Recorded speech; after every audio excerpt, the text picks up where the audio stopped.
एक श्रोता पूछ रहे हैं जो जल्दी से जल्दी उद्धार कैसे हो। तो स्वामी जी उत्तर दे रहे हैं, हमारा उद्धार हो जाए, यह एक ही लालसा हो जाए तो तत्काल उद्धार हो जाएगा। एक बात आप ध्यान दे करके सुने, संसार का काम जैसा उद्योग करने से होता है, ऐसे ही हम समझते हैं कि परमात्मा की प्राप्ति भी उद्योग करने से होगी। वास्तव में यह बात नहीं है। परमात्मा सब देश में है, सब काल में है, संपूर्ण वस्तुओं में है, संपूर्ण व्यक्तियों में है, संपूर्ण घटनाओं में है, संपूर्ण परिस्थितियों में है। अतः उनकी प्राप्ति के लिए केवल भीतर की लालसा होनी चाहिए। कारण कि परमात्मा का निर्माण करना नहीं है, उनको बदलना नहीं है, उनको कहीं से लाना नहीं है। वे तो सब जगह और सब में ज्यों के त्यों परिपूर्ण है। जहाँ आप कहते हैं कि मैं हूँ, वहाँ भी परमात्मा पूरे के पूरे विद्यमान है। अतः केवल लालसा होने से उनकी प्राप्ति हो जाती है। संसार की कोई वस्तु केवल लालसा से नहीं मिलती। लालसा होगी उद्योग करने और भाग्य में होगा तभी वस्तु मिलेगी। जैसे रुपये चाहिए तो रुपयों की लालसा हो, रुपयों के लिए प्रयत्न किया जाए और प्रारब्ध में हो तो रुपये मिलेंगे। अगर प्रारब्ध में न हो तो इच्छा करने पर और खूब चेष्टा करने पर भी रुपये नहीं मिलेंगे। परंतु परमात्मा की प्राप्ति केवल इच्छा से ही हो जाएगी। परमात्मा प्राप्ति की इच्छा होने पर उद्योग अपने आप होगा, परंतु परमात्मा प्राप्ति उद्योग के अधीन नहीं है। जो वस्तु उद्योग के अधीन होती है, क्रियाजन्य होती है, वह नाशवान होती है। जिसकी उत्पत्ति होती है उसका विनाश होता ही है। जो साधना से मिलेगी वह उत्पत्ति वाला होगा, और जो उत्पत्ति वाला होगा वह मिट जाएगा, रहेगा नहीं। परंतु परमात्मा अनुत्पन्न तत्व है और सदा ज्यों का त्यों रहता है। अतः उसकी प्राप्ति केवल लालसा से हो जाती है। केवल परमात्म प्राप्ति की ही लालसा हो, दूसरी कोई भी लालसा न हो। एक बानी करुणा निधान की, सो प्रिय जाके गति न आन की। मानस की यह चौपाई। दूसरी लालसा होने से, दूसरी तरफ वृत्ति होने से ही परमात्म प्राप्ति में बाधा लगती है। अगर दूसरी लालसा न हो तो परमात्म प्राप्ति में बाधा है ही नहीं। देरी है ही नहीं, दूसरी है ही नहीं। दूसरी मान बड़ाई, सुख, आराम आदि की लालसा होने से ही संसार का संबंध है। दूसरी लालसा मिटते ही संसार का संबंध छूट जाता है, और संसार का संबंध छूटते ही परमात्मा की प्राप्ति हो जाती है। परमात्मा तो पहले से ही मिला हुआ है। अन्य की जो इच्छा है, चाहना है, वासना है, उसी से संसार के साथ संबंध जुड़ा हुआ है। संसार के संबंध जुड़ने के कारण परमात्मा का अनुभव नहीं हो रहा है।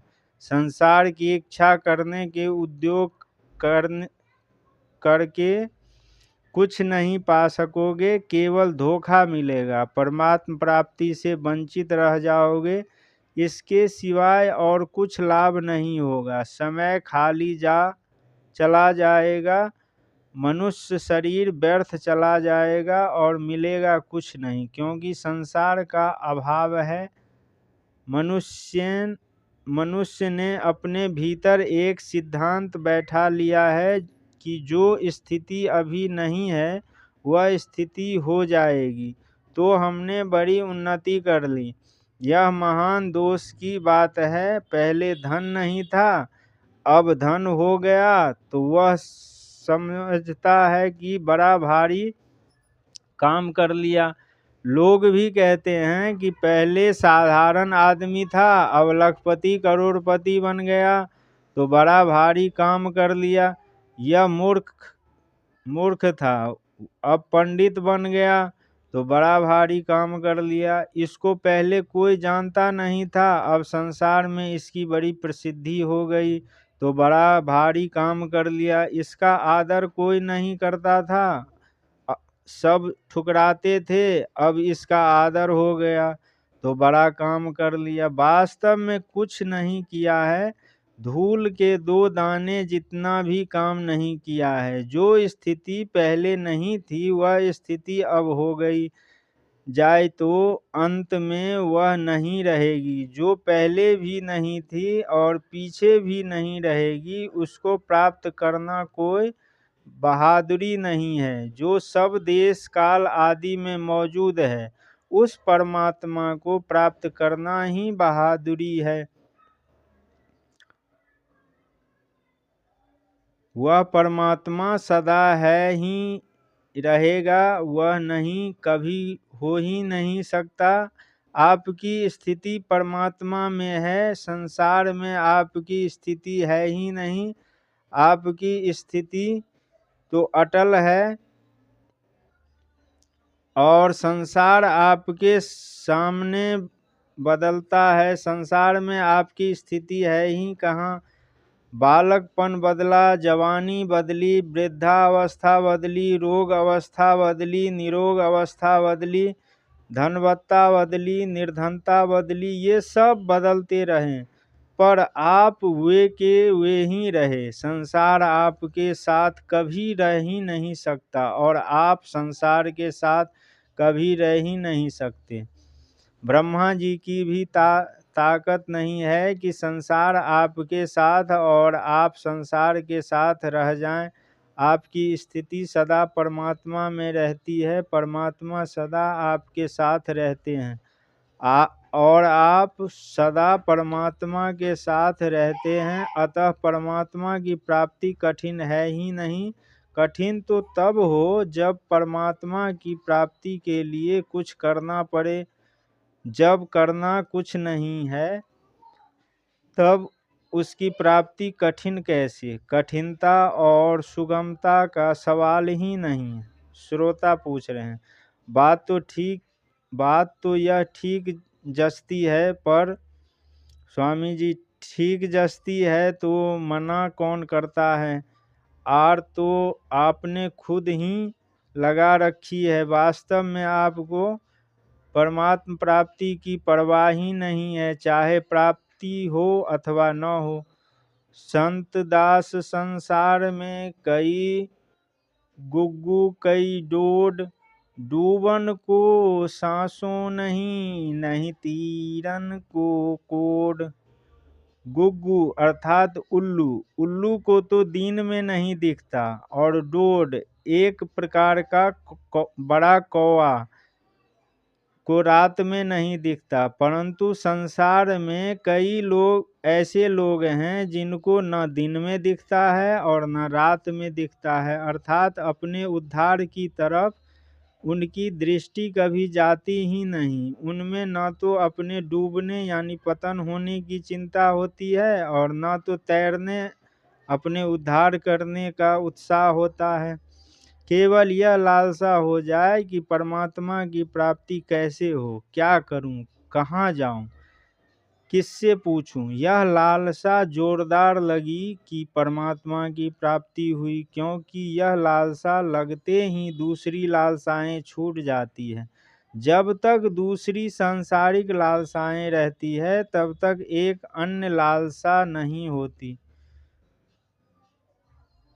परमात्मा अनन्य है, क्योंकि उनके समान दूसरा कोई है ही नहीं, इसलिए उनकी प्राप्ति की लालसा भी अनन्य होनी चाहिए। श्रोता, परमात्मा की लालसा बनानी पड़ती है कि स्वतः सिद्ध है। स्वामी जी, परमात्मा की लालसा स्वतः सिद्ध है, दूसरी लालसाएं आपने बनाई है, अतः उन लालसाओं को छोड़ना है। अभी आप जिन लालसाओं को जानते हो, आज से 50 वर्ष पहले उनको जानते थे क्या? जानते ही नहीं थे, इसलिए वे लालसाएं बनावटी है। एक क्षण भी कोई लालसा टिकती नहीं, प्रत्युत बदलती रहती है, मिटती रहती है, और आप नई नई लालसा पकड़ते रहते हो। श्रोता, परमात्म प्राप्ति की अनन्य लालसा के बिना भी परमात्म प्राप्ति हो सकती है क्या? स्वामी जी, परमात्म प्राप्ति की अनन्य लालसा के बिना दूसरी लालसा रहते हुए भी उद्योग किया जा सकता है, भजन स्मरण किया जा सकता है, परंतु यह लंबा रास्ता है, इससे तत्काल परमात्म प्राप्ति नहीं होगी। 1-2 जन्म, 10 जन्म, पता नहीं कितने जन्म में हो जाए तो हो जाए। दूसरी लालसा रहने से ही तो हम अटके पड़े हैं, नहीं तो अटकते क्या। जो सत्संग में लगे हुए हैं उनमें कुछ न कुछ परमार्थिक लालसा है ही, परंतु अनन्य लालसा न होने से ही परमात्म प्राप्ति में देरी हो रही है। वास्तव में देखा जाए तो परमार्थिक लालसा के बिना कोई प्राणी है ही नहीं, परंतु इस बात का पता पशु पक्षियों को नहीं है। जो मनुष्य पशु पक्षियों की तरह ही जीवन बीता रहे हैं, उनको भी इस बात का पता नहीं है। सभी उस तत्व को चाहते हैं, जैसे कोई भी प्राणी मरना चाहता है क्या? सभी प्राणी निरंतर रहना चाहते हैं, यह सत्य की चाहना है। कोई अज्ञानी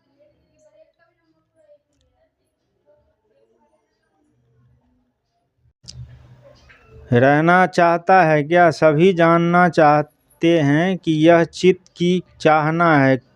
कोई दुखी रहना चाहता है क्या? सभी सुखी रहना चाहते हैं, यह आनंद की चाहना है।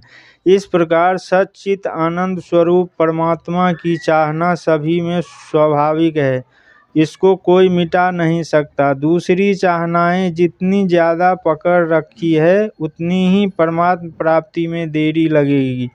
दूसरी चाहनाएं जितनी मिटेगी, उतनी ही जल्दी परमात्मा प्राप्त होगी। सर्वथा चाहना मिटा दो तो तत्काल परमात्मा प्राप्ति हो जाएगी।